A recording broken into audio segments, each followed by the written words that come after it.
Speaker, sir. So the reply to question number 105, sir. At present, the appointment process for filling out vacant posts in deficit schools is done by the school managing committee with the prior approval of the respective district school education officer. Advertisement is plotted by the school managing committee, and interview is also being conducted by them, sir. Prior approval for appointment is given by the government, after which the appointment order is issued by the school managing committee, sir. Ahmed Palingo, please. Mr. Speaker, sir, I am to mention here why I'm asking this question is because there's some confusion in the mind of many schools who are deficits. And I would like to put forward the supplementary question. I know the basic or minimum qualification for candidates who are applying for these vacancies that they have to possess in order to be, in case if they're selected for the appointments. Speaker, sir. Sir, in deficit schools, sir, there are many different categories of schools. The LP, sir. So suppose for assistant teacher in lower primary, sir, the candidate should be pass class 12 with 45 percentage and 2 years diploma in elementary education or 4-year bachelor in elementary education or 2-year diploma in education, special education with MTET is compulsory. So for UP, as a teacher for the upper primary, so it should be graduate and 2 years DLED or 1 year in BEd. As SSLC, class 12 admission should be 50% and 4 year in BA education or BSc, and graduate with 50% and 1 year BEd with MTET is compulsory. So for as a teacher in secondary, so graduate with BEd is compulsory, and for assistant teacher in higher secondary, sir. So postgraduate with BEd is compulsory, sir.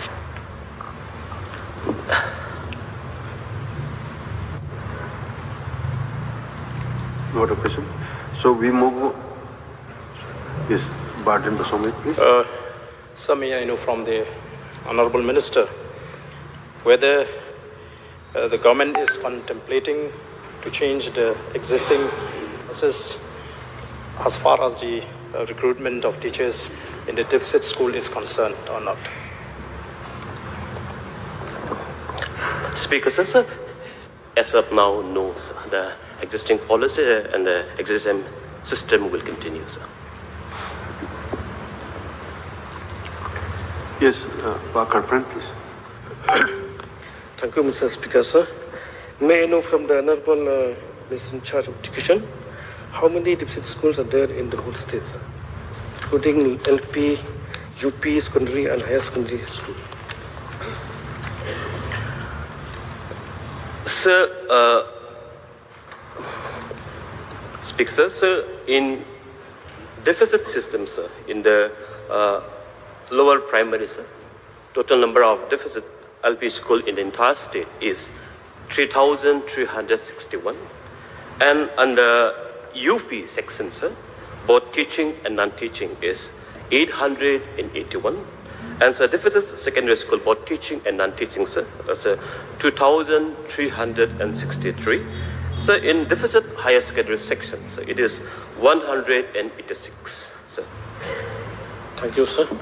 So on average, what is the total sanction amount for each school, sir, on average? Speaker, sir, the deficit system, so it is a government-created post, and the scale is as per the government scale, sir. There is no specific different amount of sanction for each school, but it is depend on the number of teachers sanctioned posts, sir. One more question, sir. So how many teachers get deficit pay in each school, sir? Speaker, sir, The number of sanctioned posts varies from school to school. So, just for example, in my constituency, there is a Rongwara Secondary School. So there are 13 number of sanctioned posts under different system. And for example, because I know better, we have a school called Rangku Memorial Secondary School in Bakumara. There is 19 number of sanctioned posts. Likewise, different total number of sanctioned posts for different schools in entire states. One last question, sir. Does the managing committee of the schools have any role in appointment of teachers? Sir, it is already replied because this was the principal question. Yes, sir. So it is a responsible of the SMC because it is a private schools. It's a private school, but government supporting with the salary and some teachers sanctioned posts. It's a responsibility of the SMC to give them employment with the prior approval of the government. This pardon, please. Pardon, please. Sir, I know from the minister whether the government will continue to support, to give salary support to the deficit school in the future, or is there any plan on the part of the government to stop giving salary support to the deficit school? Speaker, sir, there is the question does the rise of, stopping a salary support to the teacher, to the deficit system. So this will continue. But sir, however, so there are demands from the deficit school teachers and the college teachers. There are two demands, sir. One of the demands from the management, the certain schools and the college in the deficit pattern, they are requesting government for autonomy, but government yet to be decided. And also on the other around, there are teachers, the SMCs, the many schools on the deficit pattern, deficit system, they are demanding for taking over for provincialization of the schools from the government. So both of the demand is yet to be decided or examined by the government as of now. So the existing will continue. So why I'm asking this question, sir, because in the process of implementing Meghalaya Education Grant, I was told by many heads of institutions that it seems the plan of the government seems to do away with the deficit school system, where they ask the schools to be provincialized or else you cease to get the grant from the government. So that amounts to doing away with deficit school system. So may I know whether the government is in that move to do away with all the deficit system? Because I know that there are only few ad hoc schools, deficit colleges, that are willing to be provincialized. But the majority of these schools are not willing. So in the case of their rejection to the proposal of the government, what will happen to the future of these schools?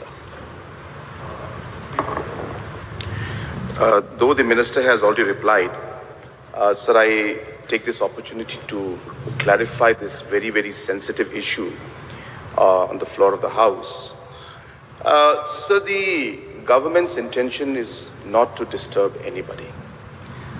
We would want status quo to continue. But from different schools, different demands keep coming to us. So there are different organizations and associations and schools that come up with one request. Then in that same category, there's another group of schools who come up with another request. And therefore, it's a very complicated situation for us to be able to come out with one solution that will fit everybody. As clearly mentioned, there are some schools who have asked us to provincialize, to actually take over those schools. And government should take over, and they've written to us and informed to us. And on the other hand, there are those schools who are very clear that they want the deficit pattern to continue.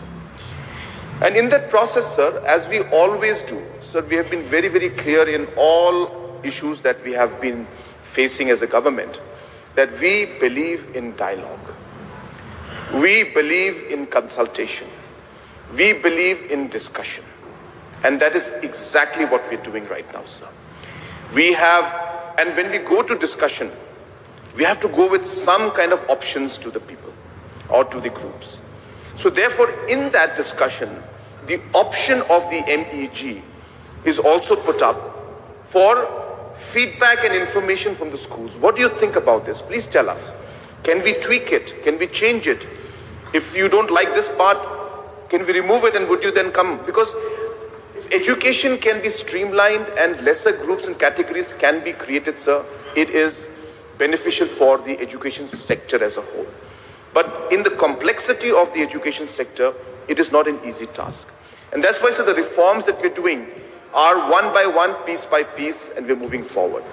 So therefore, in this entire issue, sir, we have no intention to bulldoze, sir. No intention to bulldoze, no intention to go and just simply take over all the schools, no intention to stop deficit pattern, no, sir. But since demands have come, it is the duty of the department and the government to examine, to explore, to discuss, and that is what we're doing right now. And based on the discussion, we will then further examine the matter and see how to move forward. So, sir, I would like to put to rest this confusion that is there among the people that we are going to stop the deficit pattern. Absolutely no, sir. Number two, the fact that the government is going to forcefully take over the school's assets and property, absolutely not, sir. We will not do it. We will never, go into that line of forcefully taking. But since queries have come, we are examining, sir. We are discussing. And then say suppose everybody says, yes, it's a good idea. Then we'll take it further and see how to move forward. So therefore, sir, in this an examination process, I think it's very clear. The MEG is not something that we've implemented. It's something we have framed. We're discussing now. And as I said, it only depends on the discussion and outcome. And I want to conclude, sir, by saying that there is no question of bulldozing a government's decision. We are going with dialogue, with discussion, and taking feedback from the different schools. So I would like to thank the Honorable Chief Minister for his clarification, because it is not only a concept. The Education Department has already started a process giving letters to the schools, asking them to get provincialized, and in the process they have to hand over their assets, and that is the main hurdle. So now I'm clear with the explanation of the minister, and I hope that this deficit system, which has been a great help to the education in the state, will continue for the benefit of the teaching community and also the students as well. Yes, sir. In fact, I have met many deficit school teachers and managing committees, and they have expressed to me that they are not very keen to hand over. I have told them that this is only a discussion phase. There is nothing to be worried about. There is no way in which government will do this, and I'm assuring it and giving a statement on the floor of the House as Chief Minister that we will never ever bulldoze this, but we would like to see if the solution can be found out in a way that is acceptable by all. And if it's not acceptable, we will find another way to move forward. So we're very clear, sir, this is not going to be bulldozed. We are very clear. We're not here to forcefully take over anybody's land or assets. Please. Thank you, Mr. Speaker, sir. I would also like to thank the Minister concerned as well as the Honorable Chief Minister for the reply to the queries raised by my colleagues. And I just want to be enlightened with certain issues that have crept up recently as far as the Education Department is concerned, whether it is the school deficit or the college, where it seems recently there are many vacant posts, whether in the school deficit and the colleges, where from the management they have sent to the government for the approval for advertisement, but then I don't know what is the reason on the part of the government which have delayed the process of advertisement. So may I know from the Honorable Minister, what is the reason behind for the delay? Speaker, sir. What happened is in the year 20 August 2024, sir. So there was a letter issued from the Education Department for the applicability of the roster reservation across all the state in the deficit sanction post. Therefore, there was an order to get prior approval before the SMC to go for recruitment. But however, sir, this has created lots of time consuming. And so in the July 2025, 2 months back, so we have changed this order. And now we have, Education Department has delegated the power to SMC, district level, to approve the roster and to go ahead for the appointment at the district level, sir. Thank you, the Honorable Minister, for the clarification with regards to the delay. So I'm glad that the process is resolved. And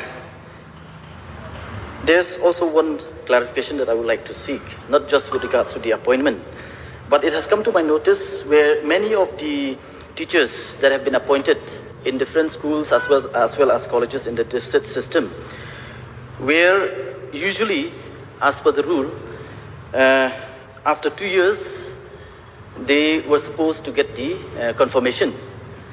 But it has come to my notice that there are many who have passed beyond the 2 years limit, some of them even 3 years, but till date, they have not received the confirmation.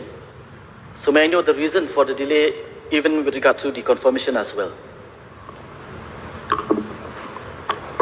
Speaker, sir, since that reply is not with me right now, since they're at a deficit system and the proposal of the college all has been approved by the government, sir, so that confirmation reply is not with me right now, sir, so I may need a notice to reply on that, sir. Thank you. I just want the Honorable Minister to kindly look into this matter, because it might affect the service of the teachers concerned, where the confirmation has been delayed. So kindly look into this. And another point that I would like to bring before the Honorable Minister, in fact, this question I've raised previously in this August House with regards to the DETCOM retirement gratuity of the deficit teachers, both in the school and colleges. In fact, the Honorable Chief Minister at that point of time have assured me that there won't be any delay as far as the gratuity is concerned. But then again, it has repeatedly come to my notice where many teachers who have been retiring, some of them more than 5-7 years, they have not received their dues. So I'll request the Honorable Minister to take a serious note of this and to help expedite the process so that the teachers, the retired teachers, won't face any hardship as far as the financial condition of the teachers is concerned. Speaker, sir, I agree with the honorable member, sir. Even my mother-in-law, who has been retired 6-7 years back, she is even her file still pending today. Sir, definitely I will find out a way to speed up the process at the earliest, sir. Parinik, please. Thank you so much, Honorable Speaker, sir. I want to know from the government, from the Honorable Minister, the mind of the government with regards to the infrastructure of the deficit school and ad hoc school. We have seen, I want to appreciate the government, sir, that they have really changed the outlook of government school. In so many places, the school building has been made by the government. Now I want to understand, because I have seen that the SMC of deficit and ad hoc, they are running from pillar to post for the infrastructure. So whether the government think of start initiating to help the infrastructure of the deficit and ad hoc school as well. Sir, I'd like to take this opportunity to clarify on this issue. So the Honorable Minister, of course, has replied all the important issues. But this is something more to do with the future planning of the government. So I would like to share, it's a good opportunity in this August House, that number one, sir, as correctly mentioned, close to about 2,500 government schools were in a very dilapidated condition in the last many years, sir. And close to about 5 years back, I had a meeting with the then Additional Chief Secretary, who is now our Chief Secretary, and we had discussed about the different schools. And there was a large number that was put in front of me, I think almost 2,000 crores, if I'm not wrong, where the department said that if 2,000 crores is provided to us, we can immediately repair and build new buildings in all the government schools. And obviously, sir, I was taken aback. But then we took a very, very important decision that day. We said, let us start with one step. So I said, look, we cannot give 2,500 crores or 2,000 crores to you right now. But can we start with 100 crores? And with that small step and the beginning of that journey, so today we are touching almost 1,000 crores and we have almost finished most of the government schools. There are still about 400-500 left, which we will complete, sir. Correctly as mentioned by the Honorable MLA of Mokurwat constituency, that the next step, of course, is to see how we can help the government-aided schools. So while we are going to finish the process where most of the government schools will be done, government higher secondary schools, UP, LP, as well as government colleges, almost all have been, we have saturated most of them. So we are examining very, very seriously on how the next step, in order to support the ad hoc and deficit schools, in order to improve the infrastructure, is being examined very, very seriously, sir. And I can give kind of an assurance to the House that we will start the process. I cannot say it will start immediately because I would like to finish the government schools first and then go next to the ad hoc and the deficit schools. But in the meantime, there are many other ways in which, even through Chief Minister's Special Development Fund, many schools are getting support in terms of repair and maintenance, even to the ad hoc and deficit schools, because we believe that they play a very, very crucial role in the overall education sector in our state. And most of these schools, including SSA schools, so SSA schools also is in the pipeline for us.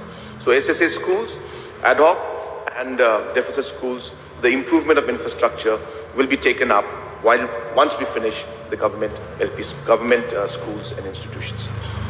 Sir, thank you so much for the reply from the Honorable Chief Minister. Sir, one more question I want to know also about the sanction posts in ad hoc and in deficit. To my knowledge is that even though the government has done a lot in education, but I think new sanction posts, whether in ad hoc or deficit, whether it's there or not in this last 7.5 years. So I want to suggest the government also to look into that matter, to give a new sanction post of in deficit and ad hoc as well to so many schools who are waiting on the list. Yes, I am very grateful for those schools who got the support from the government, but there are many schools who are waiting on the list to get the support, whether in terms of ad hoc or in terms of a deficit, whatever the case may be. Sir, again, I'd like to take the opportunity to clarify, because this is again beyond the current functioning of the education department. It requires a lot of financial looking into and aspect also. Sir, just to share with the House, currently on a rough estimate, sir, I don't have the exact numbers with me, but government of Meghalaya, we spend close to about 600 crores plus minus on government institutes.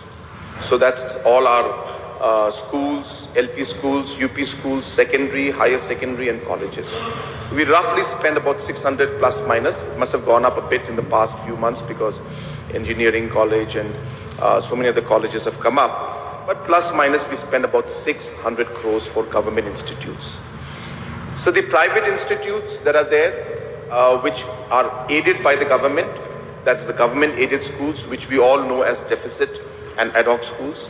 For the knowledge of the House, sir, all these schools are private schools. They are not government-owned schools. Purely private, either owned by the community or in a mission or by individuals. And government supports these ad hoc schools and deficits. And we give a grant, sir. So this grant in aid is what is called deficit and ad hoc grant that we give. And for the knowledge of the House, sir, we roughly, the colleges put together, the LP school, UP school, upper primary, secondary and high secondary and the colleges, all the ad hoc and deficit schools and colleges put together, we spend roughly 1,100 crores every year as grant in aid. So for government schools, we give 600, we spend 600, but for grant in aid for ad hoc and deficit, we spend 1,100 crores, sir, roughly.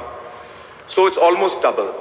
And it's a good thing, sir, because that's what keeps the education system vibrant, and they are contributing immensely.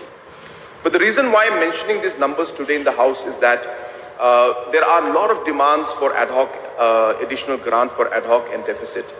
And we have examined this multiple times. And we have seen that the financial impact of that for the creation of those additional grants, I shouldn't say post, but additional grants to be given, will be minimum 200 to 300 crores additional. So we're already giving 1,100 crores. We will have to give another 200-300 crores. That means roughly about 1,400 crores every year we'll have to spend. So it's a very big decision we have to take on how we can move forward. It's not an easy decision, sir. And therefore, that's the reason why there are a lot of demands. We are looking at how to improve the infrastructure in the schools and colleges, including deficit and ad hoc. So if I use this 300 crores, which every year will go out, I could transform the deficit school buildings and the ad hoc school buildings. And if we look at 5 years, that means about 1,500 crores could be spent, that money could be spent on infrastructure. So that's the kind of choice that we have to make as a government. And that's the reason why, though the demands are there, and I think so many MLAs in your constituencies also, they must be pressurizing for ad hoc grant, pressurizing for deficit grant. So we are aware of it. We would want to help. The financial impact is very high. We are already giving 1,100 crores to ad hoc and deficit schools and colleges. With the additional list, it could go up to 1,300 to 1,400 crores. And that's the reason why it's not a very easy decision. But we are actively examining how we could take this forward and support the education systems. Sir, last question, sir. Sir, about thank you so much, the Honorable Chief Minister, for taking pain to answer this question, supplementation from my side. Sir, one more question is that, and I'm sorry to say this, that there are so many government school, non-performing government school in many locality, in many districts. They are not performing. There are zero enrollment or single-digit enrollment for so many years. Sir, my point is that I know it's made too difficult for the government to reply right now, but will the government examine to improve this government school by giving to the community, to the society or to the church or to anybody who to run the school to see in the form of an ad hoc or in the form of deficit, instead of allowing those government school non-performing for so many years. So that's a very big question, I know, and may not be possible right now from the government, but will the government examine how to improve the non-performing school of the government itself?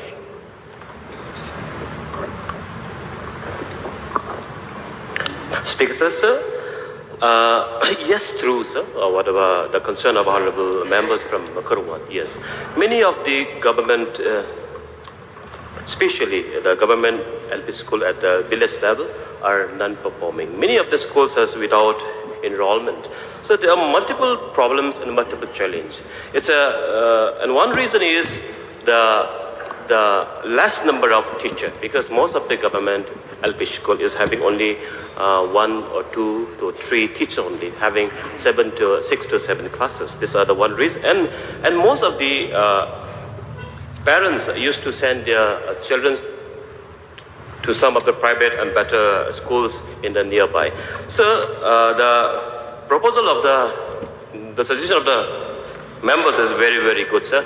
But however, we will explore the possibility. We will examine the matter, but sir, it is not easy. But however, sir, to improve such schools across the state, in different districts, we have done the exercise of personalization.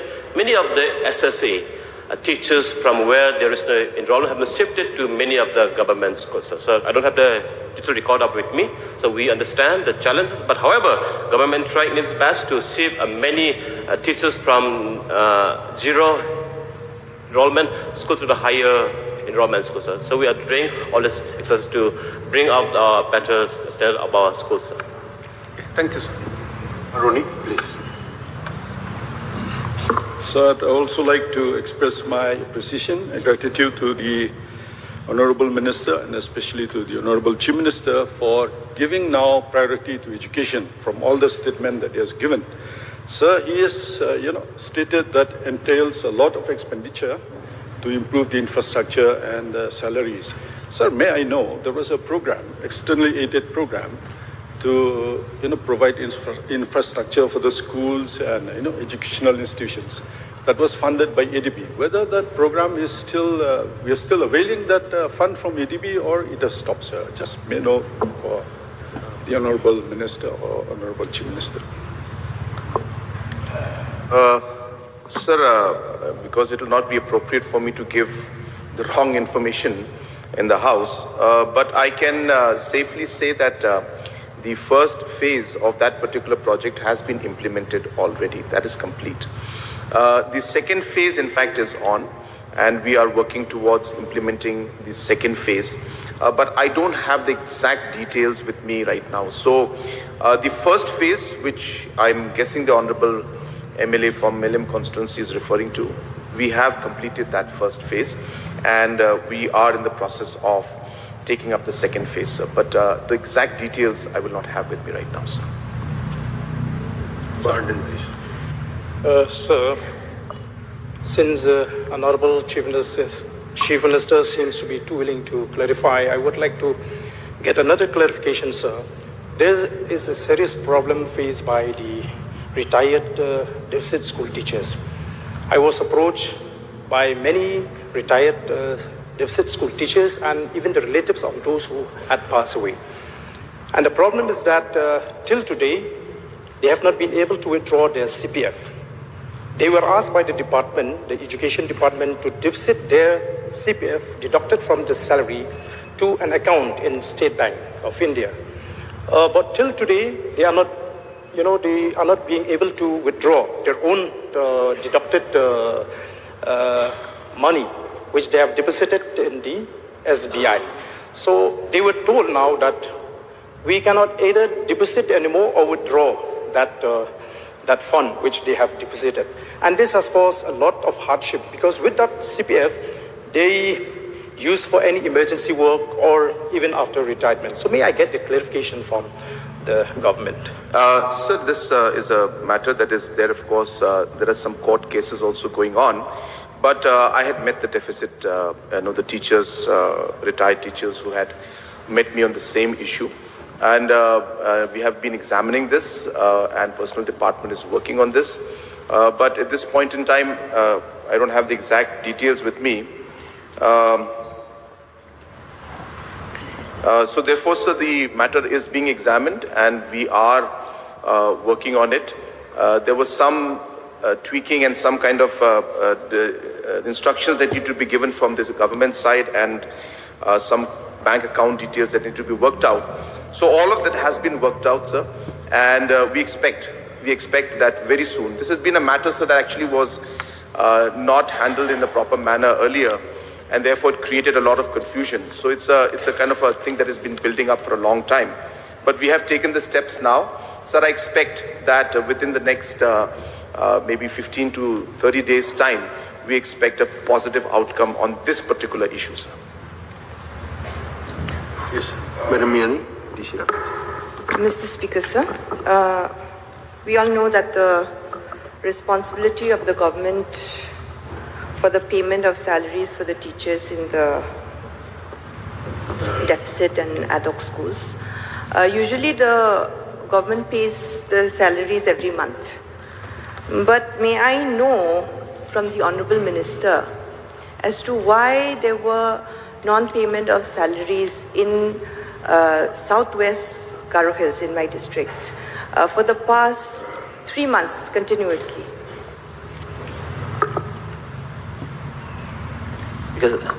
Speaker sir, so I don't know from which category of the school, but government has already released all the salary up to date to all the district.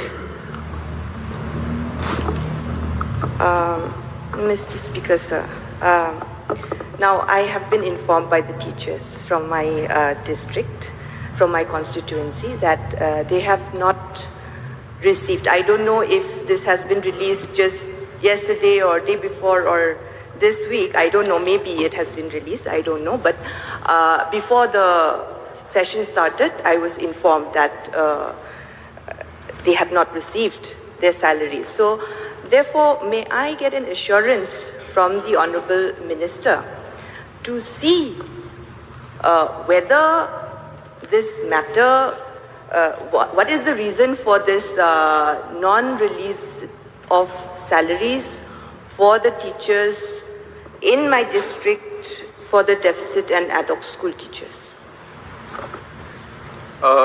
Sir, I'll take the opportunity to also clarify a bit. So number one, I think it's very important for us as members of this House to first get the nomenclature correct, sir. So for us as a government, sir, we release the grants. So I would like request the members to use the word grant, sir. We don't release salaries. This is grant in aid.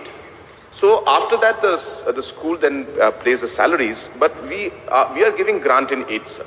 So I just wanted to make that nomenclature very clear, that government aids private schools in terms of grant.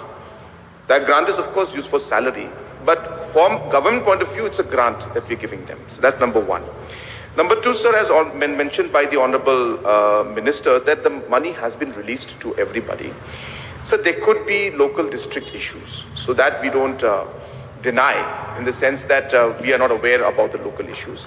But I'm sure it can be resolved. There's not a major problem. There could be some problems of UC, there could be problem of a DDO, there could be some powers that have to be given to the DSEO. So those kind of matters are official matters which could lead to delay in a specific district or a subdivision, sir. So we will look into it if the Honorable MLA can give the details to us. But from the state perspective, whatever had to be released from finance and from education to the concerned department or the concerned head, that funds has been released. There must be a local issue. We will definitely look into it, sir.